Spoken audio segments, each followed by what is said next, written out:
Welcome to our channel. కల్కి movie అసలు ఇప్పట్లో వచ్చిన మూవీస్ అన్నిటిలో కంపేర్ చేసుకుంటే సూపర్ డూపర్ హిట్ అయిందని చెప్పొచ్చు. పార్ట్ 1కి ప్రభాస్ తీసుకున్న రెమ్యూనరేషన్ 150 crores అని ప్రతి ఒక్కరు అంటున్నారు. సో దట్ సెకండ్ పార్ట్కి వచ్చేసరికి ఆయన పారితోషికం 225 కోట్లకు పైగా ఉంటుందని చర్చ జరుగుతుంది.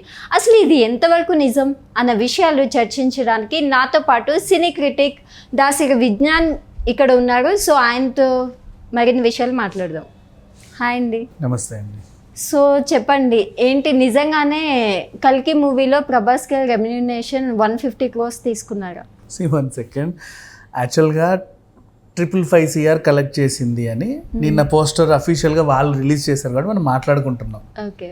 అశ్విని దత్ గారు కానీ లేకపోతే ప్రభాస్ గారు కానీ ఇంకెవరైనా కానీ పోనీ ప్రభాస్ గారు నా రెమ్యునరేషన్ 250 కోట్లు ఇంకా సినిమా పొడిగింపు చేశారు కాబట్టి ఇంకా అదనంగా ఇంకొంచెం పుచ్చుకున్నాను, మొత్తం కలిపి 225 వచ్చాయని చెప్పాడా? నో. ప్రొడ్యూసర్ గారు కానీ ఎవరైనా సరే వాళ్ళ unit cashier who ever the manager, మేము మా సినిమా తరఫున రెమ్యునరేషన్గా ప్రభాస్ గారికి ఇంత చెక్ ఇస్తున్నామని చెప్పారా? Nobody told. కానీ రూమర్స్ మాత్రం ఇలా వస్తున్నాయి. అది ఏమో ఏ తలతిక్క విధవ క్రియేట్ చేశాడో తెలియదు కానీ సరే మనము క్యాలిక్యులేషన్ చేసుకుందాం చాలా సింపుల్గా కూర్చొని. 225 crores ప్రభాస్కి ఇచ్చారు అంటే ఫస్ట్ 150 మాట్లాడుకున్నారు, కొంచెం సాగింది కాబట్టి అడిషనల్గా ఇంకో 75 ఇచ్చి 225 చేశారు. ఓకే, సెకండ్ పార్ట్కి 225 మేబీ వాట్ ఎవర్, పోనీ 150 వేసుకుందాం. ఓకే. ప్రభాస్కి 150 ఇచ్చినప్పుడు సరే ఆయన హీరో సెంట్రిక్ కాబట్టి ఇచ్చారు. అమితాబ్ బచ్చన్ గారికి కనీసం సగమని ఇవ్వాలిగా, ఓ 75 ఇచ్చుకుందామా, పర్వాలేదు. మరి అమితాబ్ బచ్చన్ గారికి 75, ప్రభాస్ గారికి 150 ఇస్తే మరి కమల్ హాసన్ ఏంటి, ఆయనకి ఏమి ఇవ్వా, కొన్ని 50 ఇచ్చుకుందామా? యాక్చువల్గా వీళ్ళతో పాటు అందరికి ఈక్వల్గానే ఇవ్వాలి, కానీ హీరో క్యారెక్టర్స్ అంటే ఈ మధ్య కొన్ని మనకి ఇవన్నీ ఉన్నాయి కాబట్టి చెప్పుకుందాం, పర్వాలేదు. ఆయనకి ఇంత ఒక 50 ఇద్దాం. ఎంత అయింది టోటల్గా? 150 + 75 + 50 275 డన్. దీపిక పదుకోనికి ఒక 25 ఇద్దామా పని? అవి రాదులే, అయినప్పుడు సరే ఇద్దాం, నష్టమేం లేదు, ఇచ్చేద్దాం. 300 CR అయిపోయింది. నా ఆర్ట్ డైరెక్టర్కి ఎంత ఇవ్వాలి? నువ్వు 50 కోట్లు పెట్టినా తక్కువే, 100 కోట్లు పెట్టినా తక్కువే నీ ప్రొడక్షన్ వాల్యూస్, రైట్? కాస్ట్యూమ్స్కి ఎంత ఇవ్వాలి? పోను ఒక 10 కోట్లు వేసుకో, అవునా? నెక్స్ట్ మిగతా గ్రాఫిక్స్, తెర మీద చూసే అద్భుతాలన్నిటికీ ఎంత ఇవ్వాలి? అయిపోయింది కదా నీ బడ్జెట్ ఇక్కడ. ఇంకా సినిమా ఎప్పుడు తీసాడు, వీళ్ళందరూ షూటింగ్ ఎప్పుడు చేశారు? ఎలా నువ్వు నీ రెమ్యునరేషన్లో టెక్నీషియన్కి ఇవ్వడానికే సరిపోయింది, ఇంకా సినిమా ఎప్పుడు తీశారు వీళ్ళు? అంటే ఇంకేమన్నా జేబులోకి ఏమైనా ఎక్స్ట్రా పెట్టారా? 600 కోట్ల బడ్జెట్ అని చెప్పారు, 600 కోట్లు పంచడానికే సరిపోయింది, సినిమా ఎప్పుడు తీశారు? ఇవన్నీ రూమర్సే.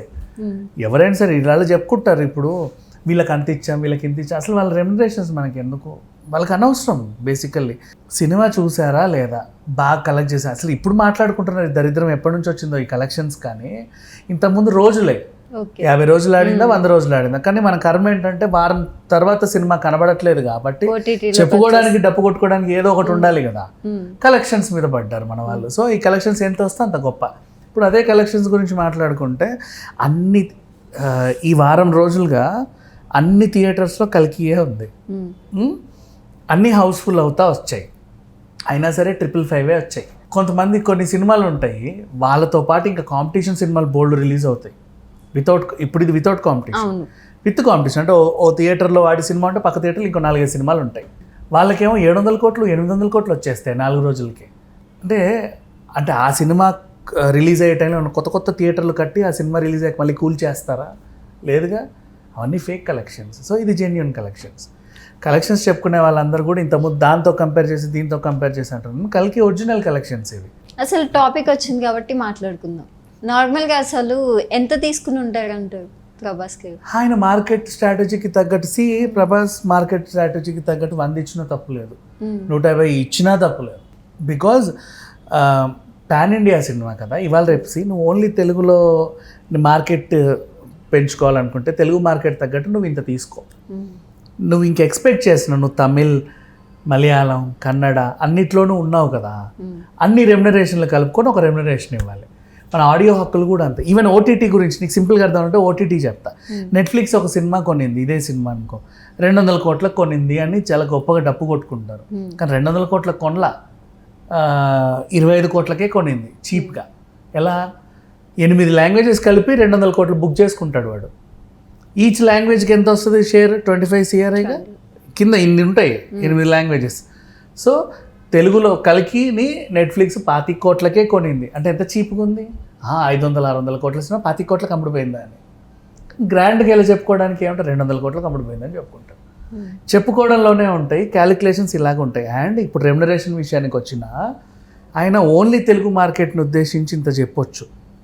నువ్వు పాన్ ఇండియా లెవెల్లో రిలీజ్ చేసుకుంటున్నావు కాబట్టి అక్కడో 10 ఇక్కడో పొరకో అడిగినా తప్పు లేదు, పుచ్చుకున్నా తప్పు లేదు, ఆయన ఇచ్చినా తప్పు లేదు. ఎందుకంటే అండ్ ఇవాళ రేపు ఒక సినిమా పూర్తి అవడానికి కనీసం 2-3 ఏళ్ళు ఈజీగా పడుతుంది. అన్ని ఏళ్ళు ఒక సినిమాకి డెడికేటెడ్గా ఉండాలంటే మిగతా సినిమాలు చేయకూడదు. ఒక హీరో అంటే ఎప్పుడు మొహం ఒకలానే ఉండొద్దు, ఒక్కొక్క దానికి ఒక్కొక్క రకమైన మేకోవర్ వేసుకోవాలి. ఆయన 10 మేకోవర్లు మార్చుకొని మళ్ళీ ఇక్కడికి వస్తే ఇక్కడ పనికిరాడు. కాబట్టి నువ్వు ఇచ్చిన డేట్స్కి తగ్గట్టు ఆయన నీలాగే ఉండాలి, రైట్? అప్పుడు ఆయన కొన్ని సాక్రిఫైస్ చేసుకోవాల్సి వస్తుంది. దానికి తగ్గట్టు నువ్వు ఇచ్చినా తప్పు లేదు. ఇప్పుడు పర్ డే క్యాలిక్యులేషన్ చొప్పున వద్దాం.